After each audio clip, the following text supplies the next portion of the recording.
Iran के विदेश मंत्री अब्बास अराक्ची साहब इस्लामाबाद में हैं।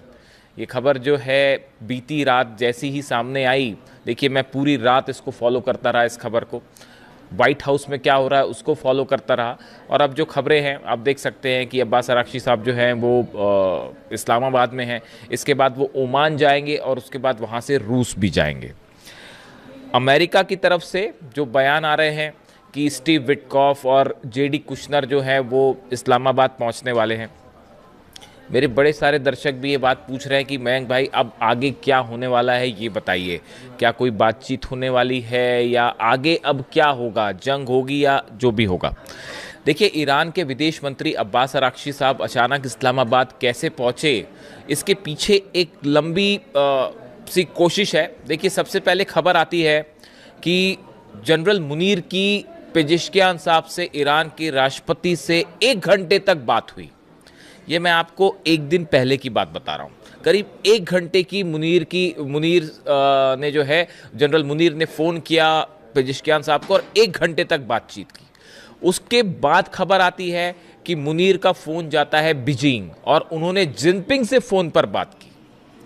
उसके बाद खबरें ये आई कि चीन की तरफ से एक कॉल गया तेहरान, और हो सकता है कि खुद जिनपिंग ने बात की हो या हो सकता है उनके विदेश मंत्री ने, चीन के विदेश मंत्री वांग यी ने अब्बास अराक्ची साहब से फ़ोन पर काफ़ी देर बात की। देखिए, ये आपको ये सब फॉलो करना पड़ेगा, ट्रेल्स, ये समझने के लिए कि आखिर होने क्या जा रहा है। देखिए, मैंने जब ये खबर आई थी कि जनरल मुनीर ने 1 घंटे तक बात की है, तभी मैं ये समझ गया था कि एक बार फिर से जो है वो चीन को, मैं आपको बता भी चुका हूं कि चीन को लूप में लेकर एक बार फिर से ईरान को जो है वो टॉक्स टेबल पर लाने की कोशिश है।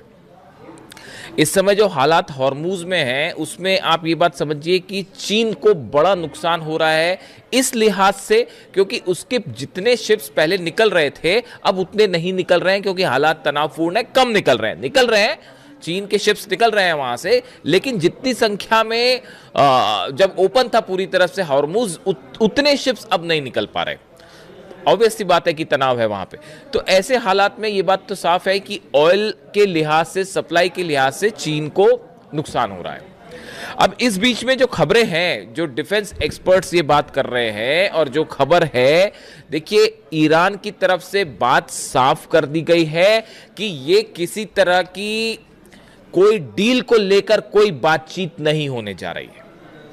और पर्दे के पीछे ऑफ द रिकॉर्ड्स भी अगर कोई बातचीत होती है तो किसी डील को लेकर कोई बातचीत नहीं होने वाली है। अगर किसी तरह की कोई चर्चा होती भी है विदेश मंत्री के साथ, ईरान के विदेश मंत्री के साथ, तो वो सिर्फ इस मुद्दे पर हो सकती है कि आगे के दौर की क्या कोई बातचीत की जाए या नहीं। देखिए, इस बात को समझिए, 2 अलग अलग चीज है। इस मुद्दे पर बात करना कि आगे कैसे बात होगी या बात करनी है या नहीं, इसका मतलब किसी डील पर कोई बातचीत होने जा रही है, ऐसा कतई नहीं है। अमेरिका की तरफ से क्या बयान आया है कि स्टीव विटकॉफ और कुशनर आ रहे हैं, जेडी वेंस नहीं आ रहे हैं। कुशनर और स्टीव विटकॉफ के लेवल पर कोई चर्चा नहीं हो सकती, कोई डील नहीं हो सकती। यानी ये अगर किसी भी तरह का कोई मैसेज का आदान प्रदान होता भी है तो वो सिर्फ इस मुद्दे को लेकर हो सकता है कि अगले दौर की बातचीत किस गाइडलाइन पर की जाए, बातचीत कैसे की जाए। एक बहुत ही सुपरफिशियल मामला है, इसमें कोई बड़ी डील नहीं होने जा रही। जो जिस तरह की खबरें आपने कई जगह देखी होगी, देखिए ऐसा है, जो समझ कह रही है फिलहाल, जो इंटरनेशनल एक्सपर्ट्स बता रहे हैं कि शायद चीन के कहने पर ईरान इस बात के लिए राज़ी हुआ कि ठीक है, हम एक बार जाके इस बात पर चर्चा कर सकते हैं कि आगे मुलाकात कब करनी है, डील नहीं। ईरान ने ये बात तय कर दी है कि यूरेनियम के मुद्दे पर तो अब बात ही नहीं होगी। आप बातचीत करें ना करें, डील करें ना करें, अब यूरेनियम के मुद्दे पर वो हिस्ट्री हो गई। अब ईरान यूरेनियम पर कोई बात नहीं करेगा, परमाणु प्रोग्राम पर कोई बात नहीं करेगा, चाहे जेडी वेंस आ जाए, चाहे डोनाल्ड ट्रंप खुद आ जाए, ये बात साफ है। इसलिए ये ऐसा कतई सोचने की जरूरत नहीं है कि इस्लामाबाद में बातचीत से कोई डील हो जाने वाली है, बिल्कुल बेसलेस बात है। हकीकत जानते हैं आप क्या है? हकीकत ये है कि ईरान के सेना प्रमुख अहमद वाहिदी साहब अमेरिका के निशाने पर हैं, डोनाल्ड ट्रंप के निशाने पर है। हकीकत ये है। व्हाइट हाउस में एक बड़ी बैठक हुई, जो मेरी जानकारियां कह रही हैं, व्हाइट हाउस में एक बड़ी बैठक होती है, उस बैठक में डोनाल्ड ट्रंप शामिल थे, जितने सुरक्षा अधिकारी, बड़े सेना के अधिकारी थे वो शामिल थे। उसमें डोनाल्ड ट्रंप ने यह पूछा कि आखिर ये बताइए कि ईरान बात करने के लिए तैयार क्यों नहीं होता, ईरान झुकने को अब भी तैयार क्यों नहीं हो रहा, क्या वजह है। डोनाल्ड ट्रंप को बताया गया आईआरजीसी के चीफ है अहमद वाहिदी, जो 1 इंच भी झुकेंगे नहीं। उसके बाद एक बड़ा प्लान तैयार हुआ है, जैसी खबरें हैं सूत्रों से, कि अहमद वाहिदी साहब ईरान के सेना प्रमुख अब अमेरिका के निशाने पर हैं और उनको लेकर एक बड़ा असैसिनेशन की कोशिश हो सकती है। 2 तरह का प्लानिंग है अमेरिका की, एक कि आप वॉर करते हुए हमले करें, उसका भी प्लान मैं आपको बता देता हूं कि कैसे क्या डेवलपमेंट्स हो रहे हैं, और दूसरा है कि आइसोलेशन में असैसिनेशन अटेम्प्ट किया जाए अहमद वाहिदी साहब के ऊपर। देखिए, मैं आपको पहले ही बता चुका हूँ, अहमद वाहिदी साहब वो शख्स हैं जो कासिम सुलेमानी साहब थे ईरान के जनरल, उनके स्कूल्स ऑफ मिलिट्री से निकल के बाहर आए हैं। यानी कहने का मतलब ये है कि उनके ही सिद्धांतों को, उनकी ही स्ट्रैटेजी को, उनकी ही पॉलिसी को, उनकी ही रणनीति को फॉलो करके अहमद वाहिदी साहब आगे बढ़े। जो कासिम सुलेमानी साहब ने चीज़ें तैयार की थी, प्लान तैयार किया था, जो वो सोच रखते थे, तो डोनाल्ड ट्रंप जब कासिम सुलेमानी साहब से इतने बुरी तरह से परेशान थे कि उनका असैसिनेशन करना पड़ा, तो उसी लाइन पे अब अहमद वाहिदी साहब भी है। तो वो इतना 1 इंच भी नहीं झुकेंगे डोनाल्ड ट्रंप के सामने और अमेरिका के सामने, ये बात तो तय हो चुकी है।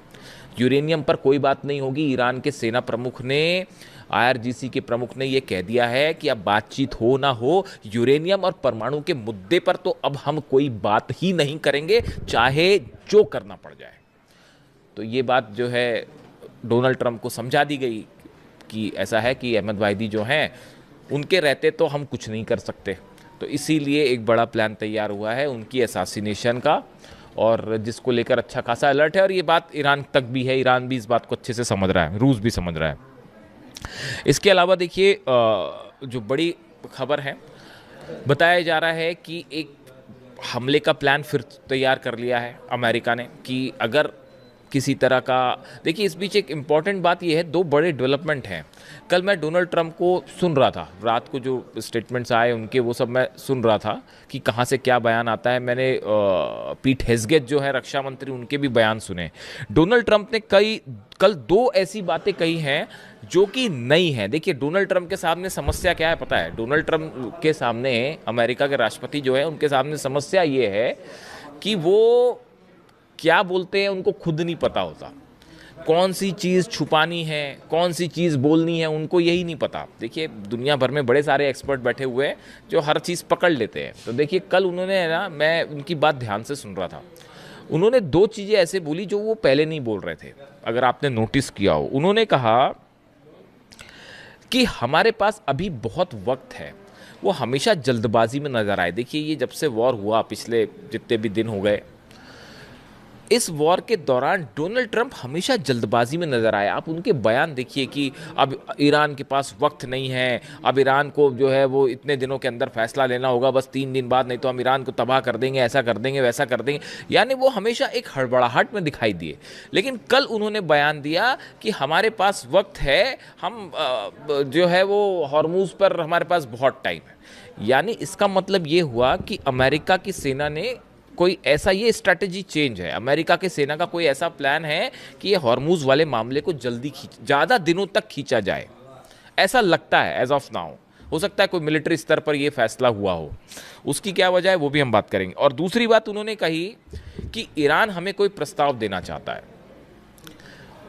इस तरह का उनका बयान, अब्बास अराक्ची साहब का इस्लामाबाद आना, इसको लेकर कई स्पेकुलेशन है कि क्या ऐसा कोई डेवलपमेंट है कि अब ईरान ने अपनी शर्तों पर यह बात आगे रख दी है कि अगर आप बातचीत करना चाहते हैं तो अब हमारी ये शर्तें हैं, अगर आप इन पर कायम रहते हो तो हम बातचीत करेंगे, वरना हम बातचीत नहीं करेंगे। हो सकता है ऐसा, हो सकता है, संभावना है कि जिनपिंग ने कहा हो ईरान से कि एक बार बात करके देखिए क्या होता है, और चीन के कहने पर जो है एक बार फिर से ईरान जो है वो बातचीत किस तरह से हो इसको लेकर हो सकता है तैयार हुआ हो।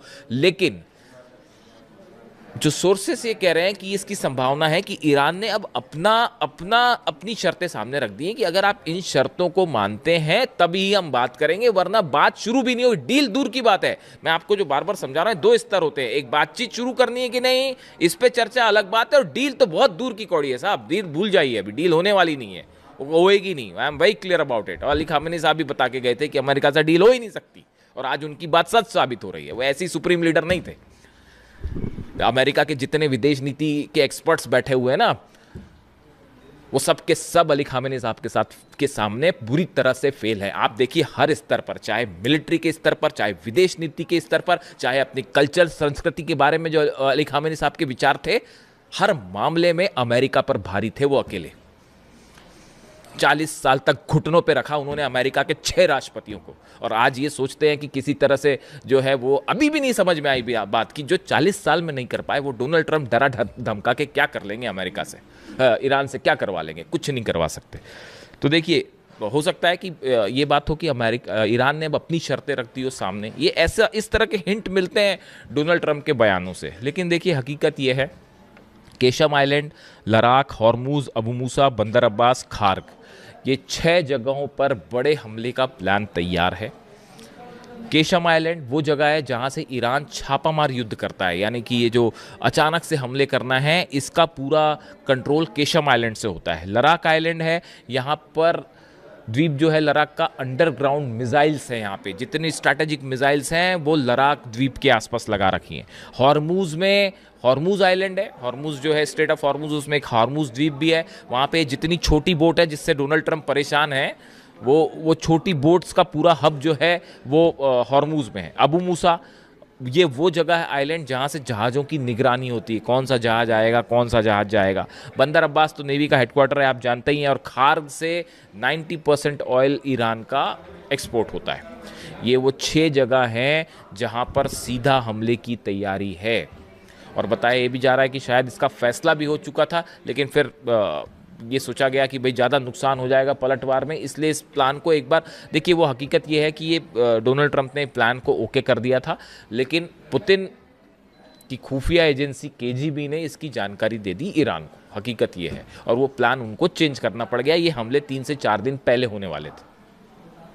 जो मेरी इन्फॉर्मेशन है उसके मुताबिक ये हमले 3 से 4 दिन पहले हो जाते, लेकिन रूस ने जानकारी जो है ईरान को दे दी, और ईरान ने उसके हिसाब से अपनी तैयारी शुरू कर दी थी, इसलिए ये हमला टालना पड़ा। अब फिलहाल देखिए चीन की तरफ से ये कहना अपने नागरिकों को कि या तो आप ईरान में हैं तो आप छिप जाइए, और या फिर छोड़ दीजिए, ये बात चीन समझ रहा है इस बात को कि हमला होना तय है।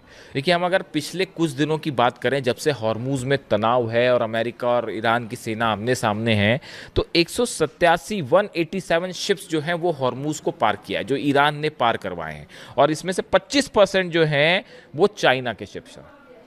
यानी देखिए, बड़ी संख्या में अब भी चाइना जा रहा है ईरान का तेल, लेकिन उस तरह से नहीं जा रहा जिस तरह से पहले जाता था। इसलिए जो चाइना का मैन्युफैक्चरिंग हब है उस पर बड़ा संकट मंडरा रहा है।